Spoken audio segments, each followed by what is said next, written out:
When I was starting out in the learning and development field, people would ask me what I do. My first answer would always be training.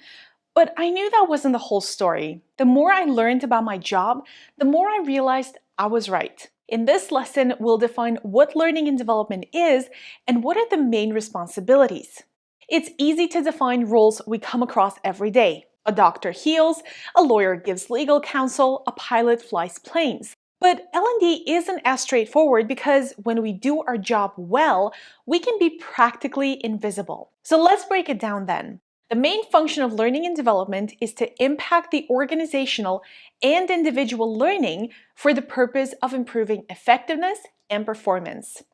Very simply put, L&D is responsible for any activities that would facilitate learning and, in particular, change the behaviors and attitudes, skills, knowledge, and understanding. This can happen on many different levels, from the entire organization down to a single department, a team, or even an individual. When we say learning, this can mean a number of things. From the trainings, which you're sure to be familiar with, to coaching and mentoring, creating personal development plans, supporting the performance and talent management efforts, to creating and curating learning content in the form of articles, blog posts, videos, e-learning courses, and many, many others.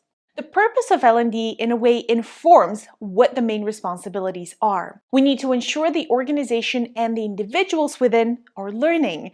And this in itself raises three key questions. What do people need to learn? What's the best way for them to learn? And how will we know that they have learned it? In effect, these three questions are the defining milestones for any L&D department. It tells us that we need to analyze the learning needs of the organization, select the most appropriate learning methods, and then measure the impact of our activities on the performance of the learners. Here's a typical situation. At the beginning of the year, each business unit sets goals that are based on the strategic plans and vision for the company. For example, if the organization wants to deliver high-quality services, one of the goals could be to implement 3 quality control checks to ensure customer satisfaction scores of 85%.